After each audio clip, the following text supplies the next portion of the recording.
5-hour doing 5-hour runs starting no earlier than 12 midnight. I have to work. I have to do what I can. Hey man, I ain't mad at that. I was explaining to them the Father Mother Protocol podcast, which we never got you on it. We kept playing like tag and we never got you on it. But you know what it was born out of? It was born out, and you've experienced this. A lot of comics, specifically newer comics, coming up to you after you perform, and they're like, "Yo, man, yo, I want to do that. I want to get on stage. I want to rock out with you." And you know, I'm the polite one, right? I always think of Patrice. I always think of God bless Patrice O'Neal and Todd Lynn. I always think of good friends of ours and how they would react, and they wouldn't react in the same way. Woo. Man, you know? no, Patrice. People, you know, it's so funny how people like quote posthumously. People. That's a good word. That's a good word. Yeah, they say, "Oh, yeah, Patrice O'Neal, da da da." But I go, I remember when Patrice was alive, and a lot of comics couldn't handle getting beat down by Patrice verbally. Patrice used to fuck with all of us. I knew a lot of comics that talked shit about how much of a legend he was. I said, but you couldn't stand Patrice. Right.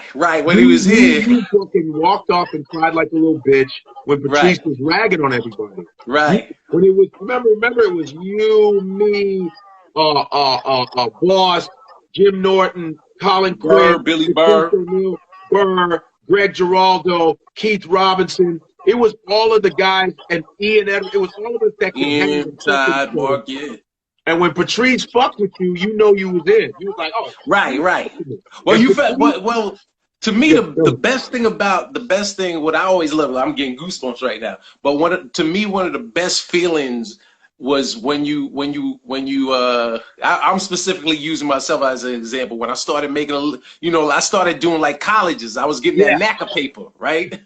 And I remember I showed up at the cellar and I was dipped. I was kind of fresh. I had like a new leather, some new denim on, you know what I mean? Some new Sean John. And when you walked up in front of the Comedy Cellar or Boston Comedy Club, and there was just a cipher of comics standing around, and as you walked up trying to feel good about yourself, here goes Patrice's face. and everyone would see Patrice and look like what? He's like, yeah, I don't like Dean's new NACA confidence. I don't like his new college money confidence. But you love that because it was like I'm home now. I feel like I'm home. Oh my God, he would just be like, I remember when when we would go and we'd get invited to his barbecues. His barbecue. And what's fucked up about his barbecue is that when you came to his house, you had to walk towards him, and he saw you. Right. Already a setup. Right. And he'd be like this. This nigga, nigga, what is this nigga wearing?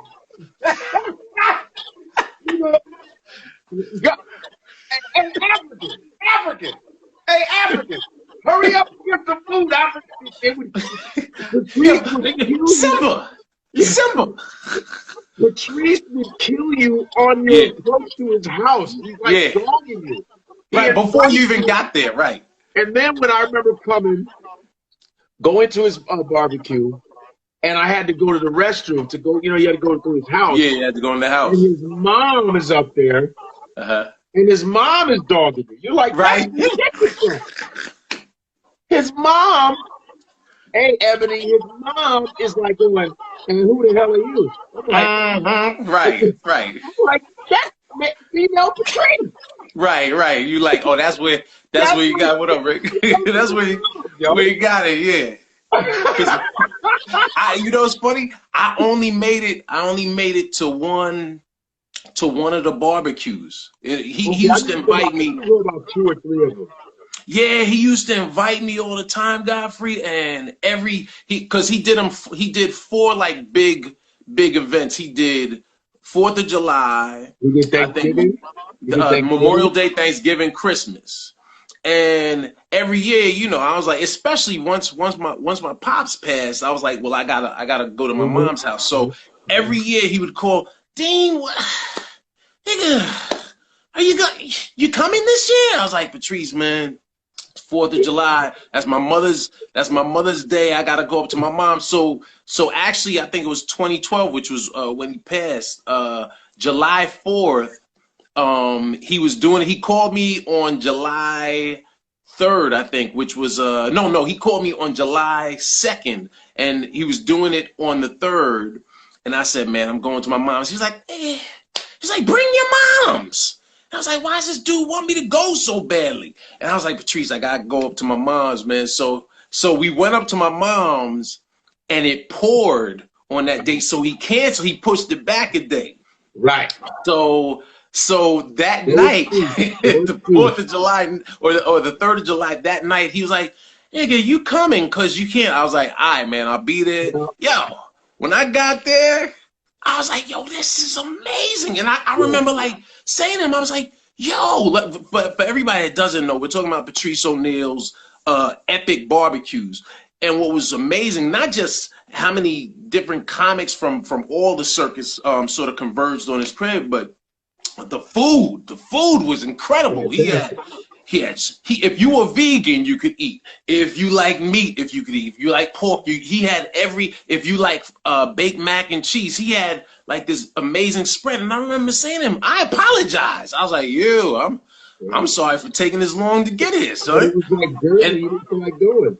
Right, and then I asked him, I said, yo, why do you have all this food? He's like, Dean, remember Boys in the Hood? Remember the beginning of Boys in the Hood where they had the cookout? I said, yeah. He said, remember Menace to Society when they had the cookout and Rock was like, hey, Keisha, what's up with those ribs? I said, yeah. He was like, nigga, I always wanted to have that barbecue where everybody in the neighborhood converges. And I was like, yo, it made sense. And and I was happy. I mean, I was happy that I made it that year because, you know, he passed what 6 months later. So yeah, you know, I remember Patrice spoke up for me when I was